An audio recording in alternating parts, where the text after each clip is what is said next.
Hi folks, welcome to the show. My name's the Gliding Gladiator and it's my mission to talk about everything Disney animation on the internet. Have you ever tried to reconnect with an old friend? Once upon a time you were completely inseparable, and yet despite promises to stay in touch after high school, your lives inevitably veer off in different directions and you drift apart. Then a few years later they call up asking if you want to meet, and when you finally get there, you can't escape this nagging feeling.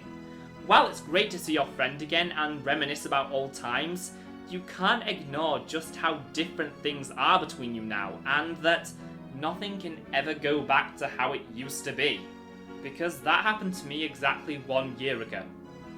Good thing right after I got to go home and watch Candace Against the Universe 3 times. In June of 2015, after 4 seasons, 129 episodes, 2 theme park attractions, 5 video games, a phenomenal TV movie, over 400 songs, and a weird talk show spin-off, Phineas and Ferb's summer adventures came to an end with a 40-minute special titled The Last Day of Summer.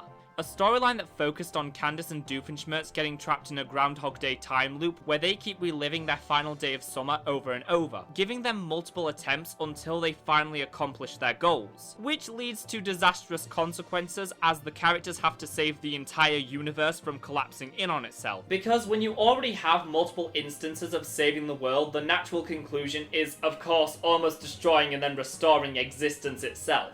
I won't be discussing my thoughts on the finale since it'd be preferable to have someone not cut the brakes to my car. All you need to know is that its final song and curtain call for all the major characters was very effective in reflecting and celebrating on the series and its legacy, proving beyond a shadow of a doubt that over the past near decade, Phineas and Ferb had in fact done it all, sending out such an influential and massively popular franchise on a somber yet bombastic note that only this show could do. It was a fitting goodbye to all the stories and characters that audiences young and old had formed an incredibly strong attachment to. Or at least it would have been if it actually was goodbye.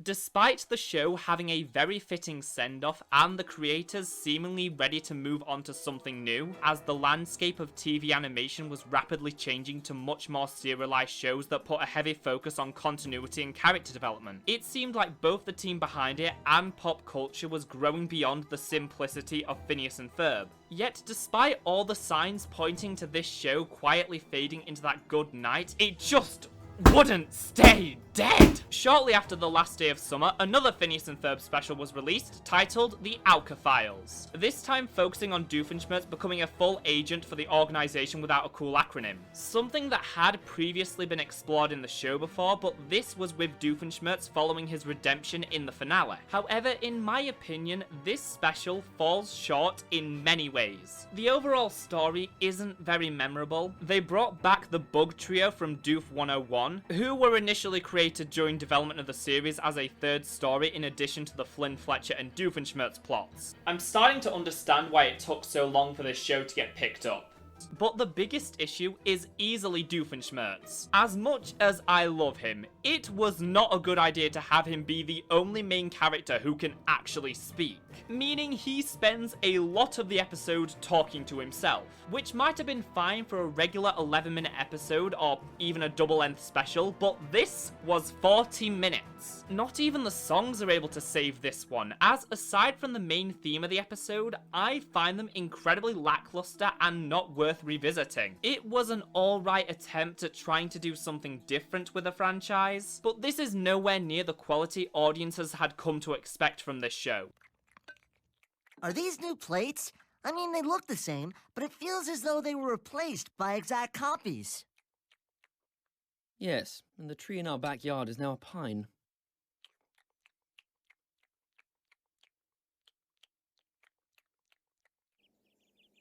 So after a loving send-off and a subpar backdoor pilot that didn't go anywhere, it was finally time to lay Phineas and Ferb to rest. For about 2 years.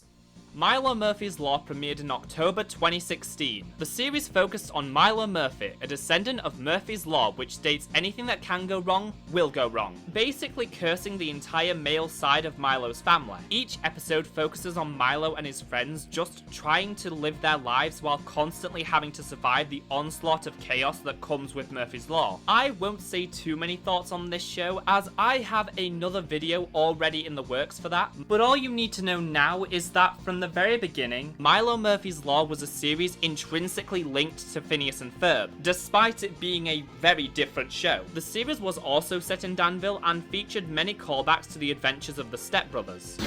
It was the first day of summer. Everything seemed normal. I just finished assembling a cool science project in my backyard when suddenly... Done!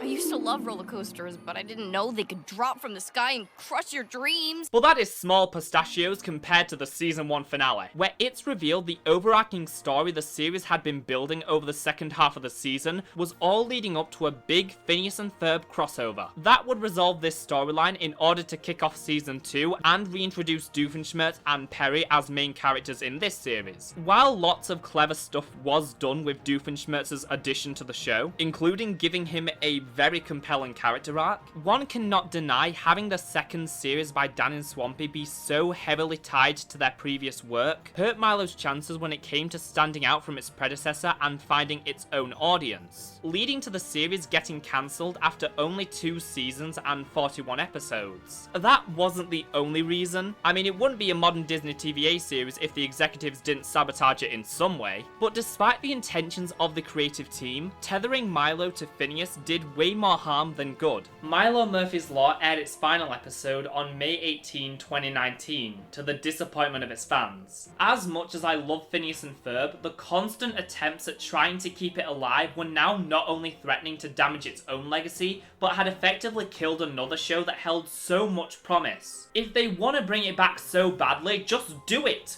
Rather than having it attach itself onto another show that it then sucked the life out of. Well, a month before Milo's unceremonious conclusion, we received news of just that. While in the process of developing their Disney streaming service, the executives were looking at ways to monetize, appeal to audiences of all ages by making use of their extensive library of beloved characters and stories. So they approached Dan and Swampy and asked them to create a new Phineas and Ferb movie for the service. And after some hesitation, they agreed to it, because they kinda missed them. Gee, I couldn't tell. In April 2019, the project was announced, and would then be given its title of Phineas and Ferb the Movie, Candace Against the Universe at D23 of August that year. Most of the voice cast was returning, along with a decent chunk of the writing staff, as they had moved with Dan and Swampy to do Milo. Almost a year later, in July 2020, audiences finally got the first look at the film, and yeah, it was Phineas and Ferb, alright. Production wrapped on the movie that same month, and it was set for a late August release date. And with that, we can finally talk about this film. So why did I spend so much time at the beginning of a video talking about Candace Against the Universe, talking about anything but Candace Against the Universe? Well, other than to artificially lengthen the video to squeeze in more mid-rolls. I think it's important to understand the state of the franchise going into this movie so that we can truly appreciate what this feature was able to accomplish. But I'm getting ahead of myself.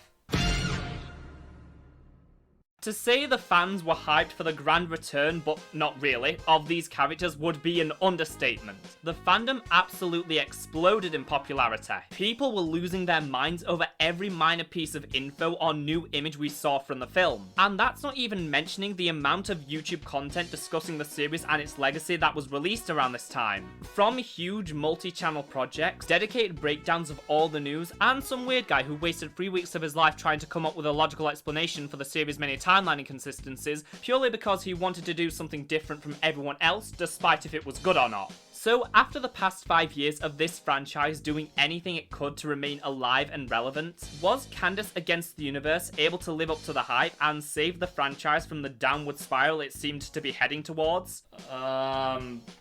Kinda? I'm going to switch things up and take a crack at addressing the less good aspects of the movie first, both because I want to end with all the positives, and the fact pretty much every decently sized problem this movie has only applies to its first act. The movie starts with Candace riding her bike where we receive our first song of the movie, Such a Beautiful Day, which is a fine song. Weird visual direction and editing aside, but does not feel like a song that should open up a movie. This is meant to reintroduce the characters, yet just feels abrupt and clunky. It doesn't provide much setup and instead throws us right into the end of an episode of the show. It would be like if Rollercoaster the Musical didn't have the moment of Phineas and Ferb deciding to recreate the first episode as a musical and just opened with the first number. You know, Ferb, I know what we're gonna do today. The opening of Candace Against the Universe feels like it should be the second or even third scene. Instead, it kind of gives you whiplash. And instead of providing substantial context, chooses instead to win fans over by packing in a bunch of nostalgia, referencing a lot of season 1 and 2 episodes and a few from seasons 3 and 4. According to Dan and Swampy, this movie was made to also appeal to people who had never seen an episode of the series before. Why do you keep talking about these people as though they actually exist? However, I very much feel like this opening goes against those intentions, as it does nothing to ease in new audiences or introduce them to the world outside of that Candace is annoyed that her brothers build things. But just in case you had forgotten, don't worry, because a minute later Linda spells out the whole thing again.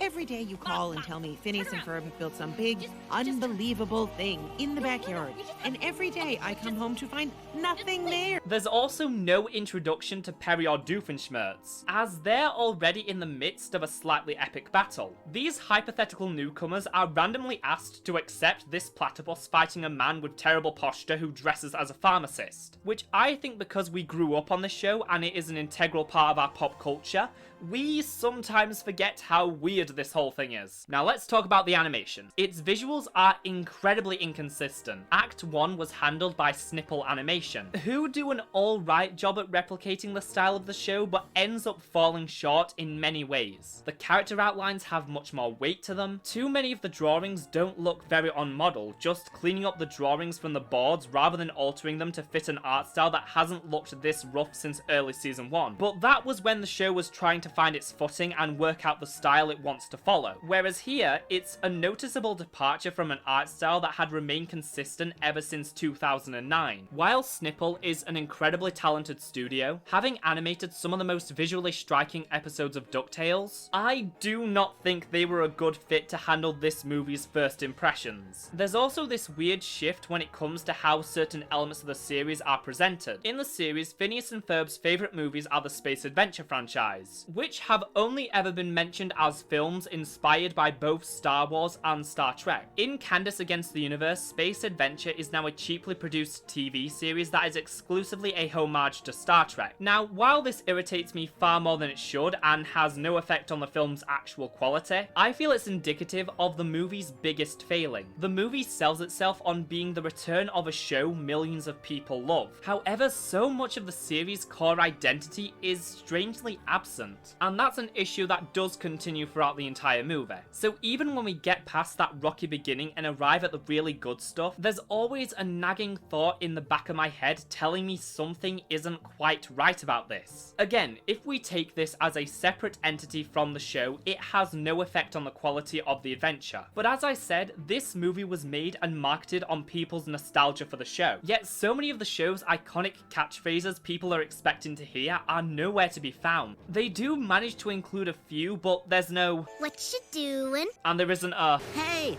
where's Perry? and there's definitely not a "Curse you, Perry the Platypus!" Instead, we get a bunch of obvious references to the most well-known episodes. Again, it's incredibly minor, and I'll admit it, very pedantic. But as someone who used to live and breathe this show while it was airing, the strange omission of these iconic sayings immediately sticks out to me and does hold the film back from feeling like an authentic Phineas and Ferb product.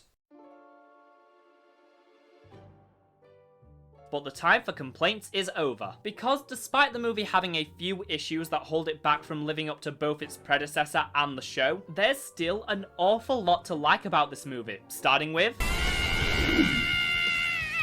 When it was announced the movie would be focused on Candace, I was unbelievably excited because Candace has always been my favourite character on the show. Her over-the-top reactions and how her determination to bust the boys always let her off a cliff were the moments that had always gotten the biggest laughs out of me. And there is a lot of potential in making a movie that will retroactively give Candace some closure, as despite the finale mostly focusing on her, it didn't do much to wrap up her character. In fact, I'd argue her emotional arc in Phineas and Ferb Get Busted was more fulfilling than her conclusion here. And after the awkward opening, the movie does slow down and establish Candace's arc in the story. And it's surprisingly mature, as the movie puts a heavy focus on Candace's mental health and how the events of the summer have been slowly chipping away at her. It's a shockingly deep and complex issue for this show to tackle, even though for most of the movie we don't get anything as introspective as this very strong foundation. And it's all kicked off by Danville's new resident therapist, Vanessa. Is it possible that your obsession with busting them is really just a distraction from your real problem, which is how you feel about yourself? You mean like a tiny, meaningless speck in the universe, completely overshadowed by Phineas and Ferb?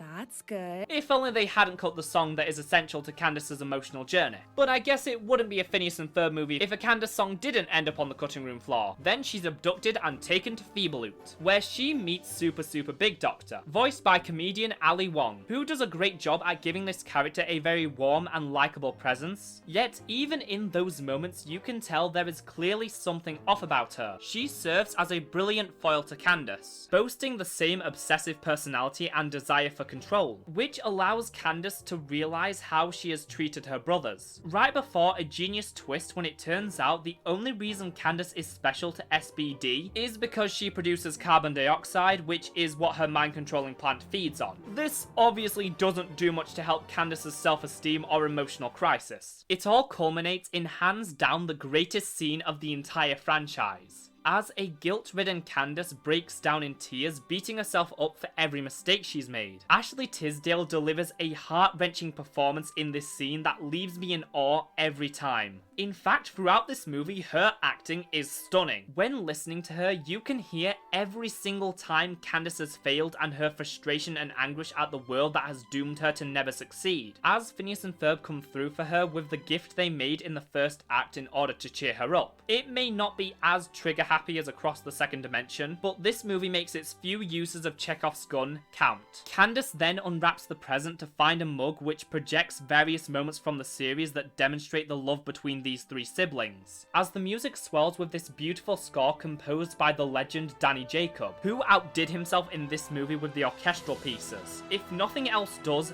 this score is what elevates this film to a cinematic level.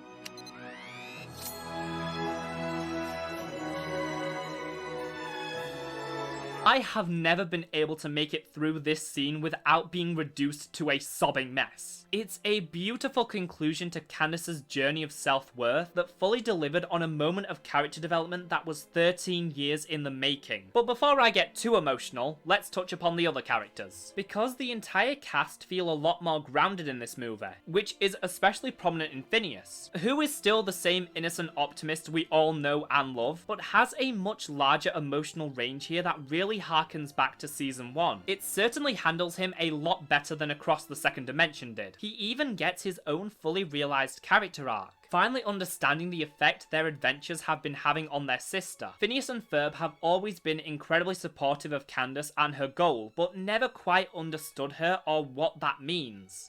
Mom! She's gonna go get your mom! What? While the boys and their friends are off seizing the day, Candace is going through hell and back trying to cheat fate and accomplish a goal that is always destined to end in her failure and misery. And when they finally gain a much greater idea of how unhappy she truly is, they do whatever it takes to save her and prove just how much she does matter. We just wish you could see yourself the way we see you. You may not be the chosen one. But we'd choose you as a sister every time.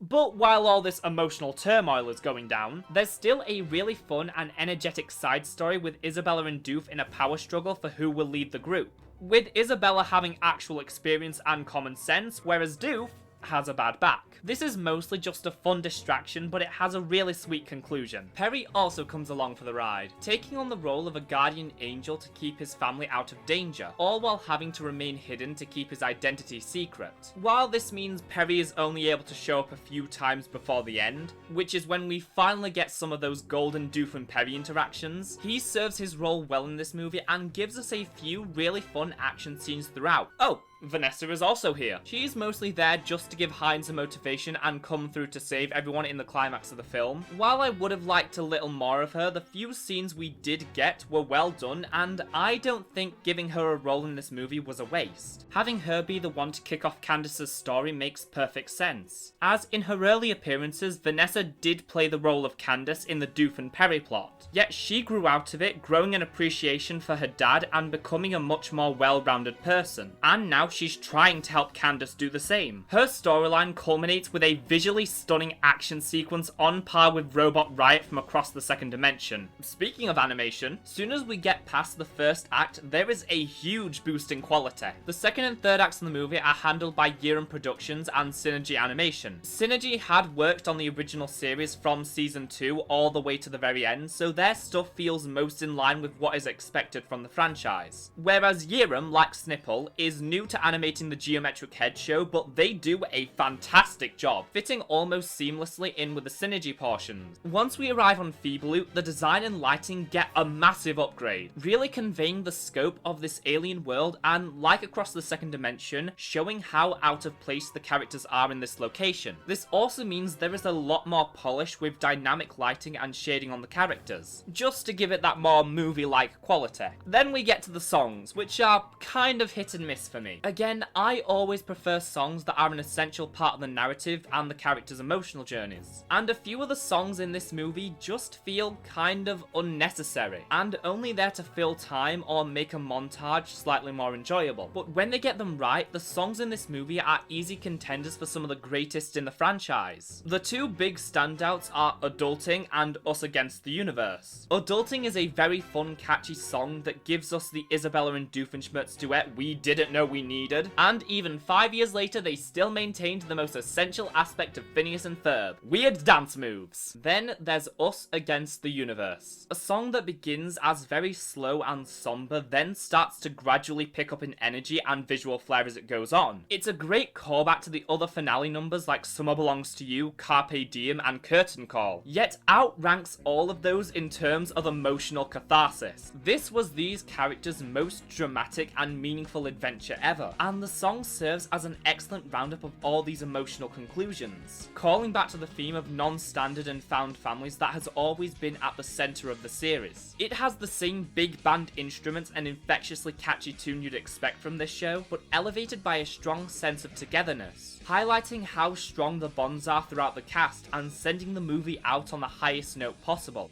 So after looking at the movie in full and analysing both its positives and its negatives, the only question we're left with now is how will it be looked on in the future?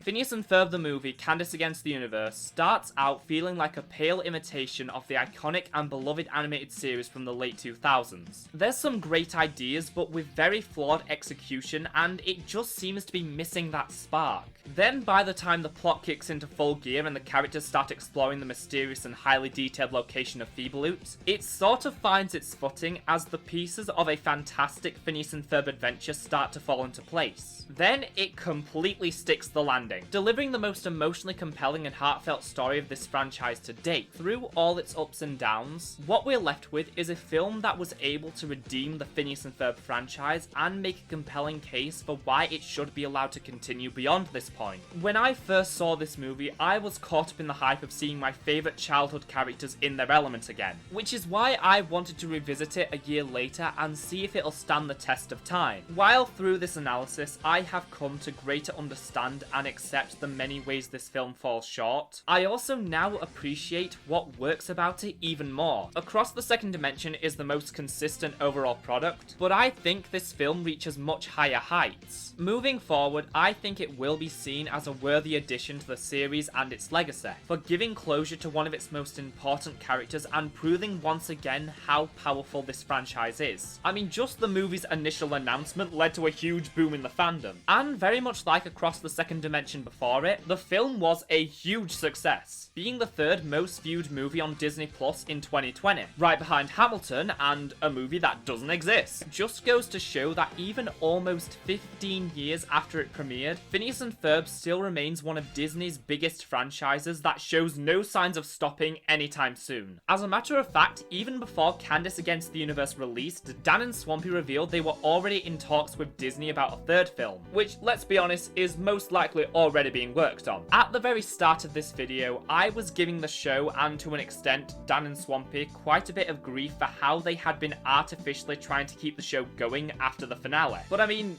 can you blame them? This is a franchise that has been around for what feels like forever and is not only still going, but it's thriving, just as much if not more than it was a decade ago. Just like its titular stars, this show continues to define all the odds and has amassed such a rich and deep history. I mean, Dan and Swampy had to fight for 15 years just to get this show on the air, constantly getting turned down by networks who repeatedly told them their idea would never work, only for it to finally make its TV debut and seemingly overnight turn into this cultural phenomenon that not only somehow managed to survive 8 years on a network that loves to take successful shows out back and shoot them, but then continued to evolve even years after the curtain fell. Also, it could make a triumphant comeback that won the series its 5th Emmy Award. Phineas and Ferb is one of the greatest success stories in all of entertainment, and so long as the songs remain catchy and they keep finding new stories to tell that ring true to what the series stands for, then I'm prepared for many more days of summer vacation for years to come. I love this movie, I love this show, I love this world and these characters, and whatever the future holds, I can remain certain that is never going to change. If you're new around here, feel free to subscribe and comment down below as it helps me out a whole lot. Thanks so much for watching, folks, and I'll see you real soon.